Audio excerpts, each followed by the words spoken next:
आईचे स्मृती श्राद्ध. गण्यांनो, आज शेवटची आठवण सांगायची आहे. हे स्मृती श्राद्ध आज मी समाप्त करणारे.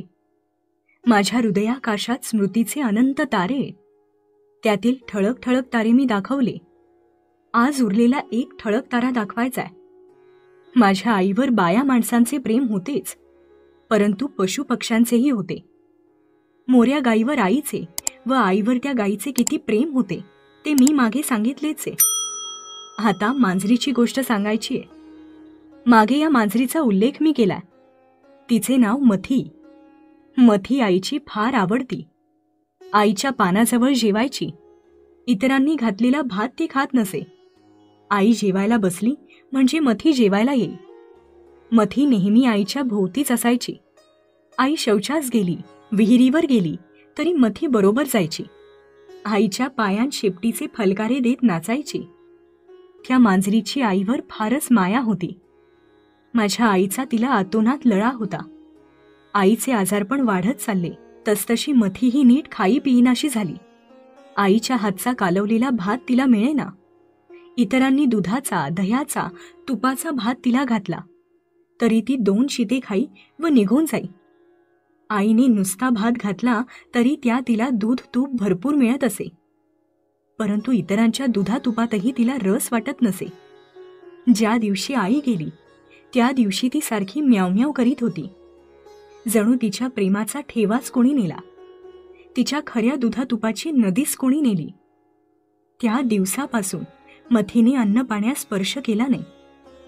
आई ज्या खोलीत मेली तेथे आम्ही 10 दिवस मृतात्म्यासाठी दूधपाणी ठेवत असू, तशी पद्धत आहे. परंतु मथी त्या दुधात शिवली नाही. आई मेली त्याच खोलीत बसून राहिली. म्याव म्हणून हाकही ती मारेनाशी झाली. तिने अनशनव्रत व मौनव्रत जणू घेतले. 3ऱ्या दिवशी ज्या जागी आईने प्राण सोडले त्याच ठिकाणी मथीने, त्या मांजरीने प्राण सोडले.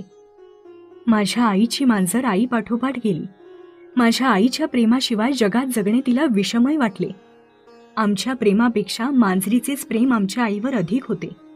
आमच्या प्रेमाची आम्हाला लाज वाटली.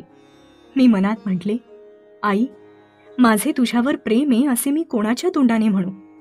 या मांजरीच्या प्रेमाच्या पासंगासही माझे प्रेम पुरणार नाही. मित्रांनो, अशी माझी आई होती. जगाच्या बाजारात अशी आई मोठ्या भाग्याने मिळते. माझ्या आईनेच मला सारे दिले. माझ्यात जे चांगले, जे पवित्र आहे ते सारे तिचे. माझी आई गेली, परंतु भारत मातेच्या सेवेसाठी मला तयार करून गेली. एका जपानी मातेने स्वतःच्या हृदयात खंजीर भोगसून घेतला व मुलाला एक चिठ्ठी लिहून ठेवली. माझ्यामुळे तू लढाईला जात नाहीस. माझ्या मोहात तू सापडलायस.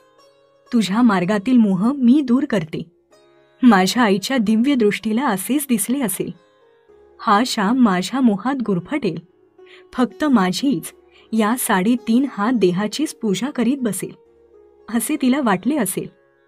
इतर बंधू भगिनींची सेवा करावयास तो जाणार नाही. स्वातंत्र्य युद्धात तो मातृमोहाने पडणार नाही म्हणून आईने स्वतःला दूर केले असेल. सर्व भारतातील माता माझ्या श्यामच्या होऊ देत. एकच नव्हे तर अनेक आया श्यामला मिळू देत. यासाठी माझी आई निघून गेली असेल. ह्या अनंत आया पाहण्याची दिव्य दृष्टी देऊन आई गेली. जिकडे तिकडे आता माझ्याच आया. उत्तमाची आई ती माझीच आई. दत्तूची आई ती माझीच आई. गोविंदाची आई ती माझीच आई. वसंतरावांची आई तीही माझीच आई. कृष्णाची आई ती माझीच आई. सुभानाची आई ती माझीच आई. साऱ्या माझ्या, हो माझ्या. ज्या आईने हे पाहण्यासाठी मला दिव्य दृष्टी दिली व ही दिव्य दृष्टी मला यावी म्हणून स्वतःचा झिरझिरीत देहमय पडदाही दूर केला, त्या आईची थोरवी मी कोठवर वर्णू? हे ओठ असमर्थ आहेत.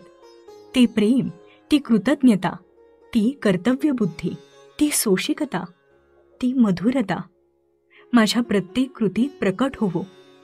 एक दिवस मातेची सेवा करता करता या विराट व विशाल मातेची माझ्या अल्पशक्तीप्रमाणे, माझ्या गुणधर्माप्रमाणे सेवा करता करता आमच्या मथीमाऊप्रमाणे माझेही सोने होवो.